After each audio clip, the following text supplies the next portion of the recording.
What's up, guys? In this video, I'm going to be talking about the 5 fragrances I've picked up this year. My 5 favorite of this year, actually. So these are going to be in order. It's pretty hard to put them in order because they're all really good, in my opinion.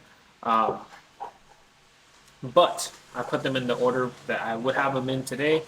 If you told me to rank them today, this is how I would rank them. So at the number 5 spot, this is a fragrance that I sold my Gucci Guilty Parfum for. This is Gucci Guilty Pour Homme. So this is a fragrance I had before. I sold it because I couldn't stand it. I smelled it a few times at Sephora, and now I love it. I just kind of caught myself thinking about the fragrance, wanting to purchase it again, and yeah, so I sold my Parfum, which I liked, but I don't like it as much as this one. So this is definitely a really good pickup for me this year. Um, and this is as of March, mid-March, so today we're March 15th. At the number 4 spot, this is a fragrance I got recently. It's a fragrance that I actually fell in love with testing out. You guys probably saw my first impressions of this fragrance, and it seems like I was not too happy about it. I knew it was going to be something I enjoyed when it dried down, and it actually ended up being a really nice fragrance. Especially just smelling it out in the air or on a test strip. This is going to be Declaration by Cartier, and this is the EDT concentration. So I wouldn't pick it over the Parfum. I still do like Pasha, uh, not the Parfum, Pasha the Cartier Parfum over this one. I do really enjoy this one, and I'm glad I got this one. Another Cartier fragrance I've tried before was Noir Absolute, and I absolutely hated that fragrance. It smells like a smoked-in hotel room to me.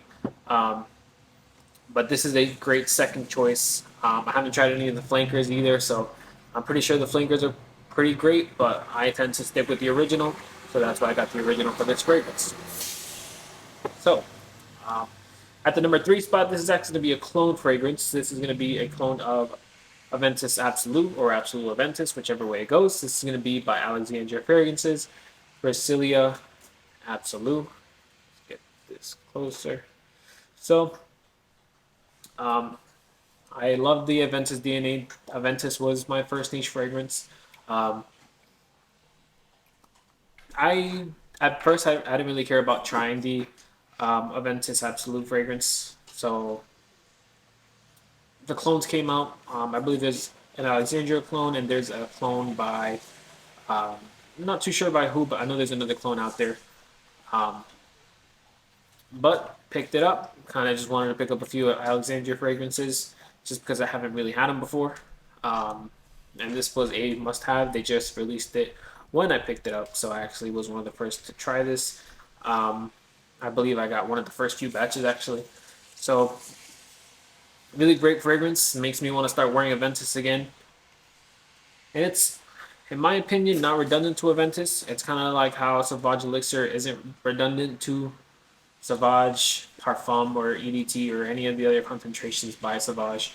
Um, so that's at the number 3 spot. At the number 4 spot, this is a fragrance that I didn't know I was gonna love. Um, kind of just found it at a good price and wanted to pick it up. This is actually my first Xerjoff fragrance, and it's a really good one that's not really talked about. It's from the Xerjoff K series, and this is gonna be Aurum. I love the bottle design. Love the cap, magnetic cap. Beautiful box it comes in. The presentation is beautiful. Fragrance is really nice. It's more of a nighttime fragrance. It smells like Desitin to me, but kind of still get that sometimes. Not every time though. But it's a fragrance I really do love, and my girlfriend really does love it too. She's ended up loving this fragrance.